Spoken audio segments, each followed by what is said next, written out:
கர்த்தராகிய இயேசு கிறிஸ்துவின் நாமத்தில் அன்பின் வாழ்த்துக்கள். அப்போஸ்தலர் 21 அதிகாரம் 13-14 வசனங்கள்.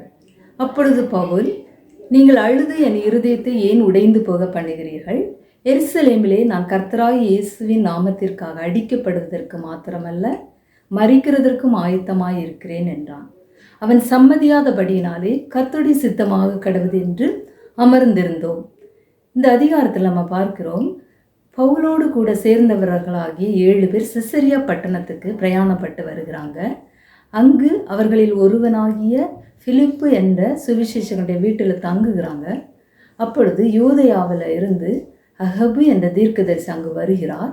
அவர் வந்து பவுலுடைய கச்சையை தன்னுடைய கைகளிலும் கால்களையும் கட்டி கொண்டு சொல்கிறார், இந்த கச்சையுடையவனை எருசலேமிலே யூதர்கள் பிடித்து அவனை புறஜாதிகள் கையில் ஒப்பு கொடுப்பார்கள் என்று பரிசுத்த ஆவியானவர் சொல்கிறார் என்று சொல்லும் பொழுது கூட இருந்த எல்லாரும் ரொம்ப துக்கப்படுகிறாங்க, வேதனைப்படுகிறாங்க. பவுலை எருசலேமுக்கு போகக்கூடாது என்று தடுக்கிறாங்க.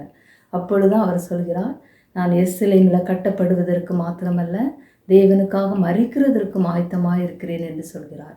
இயேசுவின் நாமத்துக்காக நான் எல்லாவற்றையும் நான் சகிக்க தயாராக இருக்கிறேன். என்னுடைய பிராணனையும் நான் அருமையாக எண்ணேன்.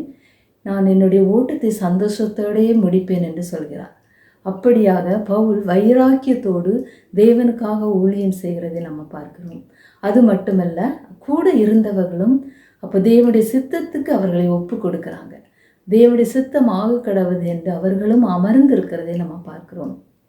நாமும் இந்த வசனத்திலிருந்து என்ன பார்க்கிறோம் என்றால், எந்த சூழ்நிலை வந்தாலும் நாம் தேவனுடைய ஊழியத்தை தொடர்ந்து செய்ய வேண்டும். எத்தனையோ பிரச்சனைகள், பாடுகள், கஷ்டங்கள் வந்தாலும் எப்படியாக பவுல் தேவனுடைய ஊழியத்தை வைராக்கியத்தோடு அதை ஒரு சந்தோஷமாக எடுத்து பண்ணுகிறாரோ, அதே போல் நாமும் கஷ்டங்களை, பாடுகளை எல்லாம் பார்த்து பயந்து விட்டு விடாதபடி தேவனுடைய ஊழியத்தை தொடர்ந்து செய்யும்போது அதன் மூலம் தேவனுடைய நாமம் மகிமைப்படும்.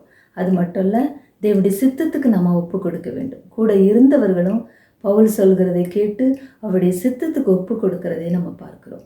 நாமும் தேவனுடைய சித்தத்துக்கு ஒப்பு கொடுத்து எல்லா காரியத்திலும் அவருடைய சித்தத்துக்கு ஒப்பு கொடுத்து வாழும்போது தேவன் நம்ம மூலம் தேவனுடைய நாமம் மகிமைப்படும். தேவன் உங்கள் ஒவ்வொருவரையும் இந்த வசனத்தின் மூலமாக ஆசீர்வதிப்பாராக. ஆமென்.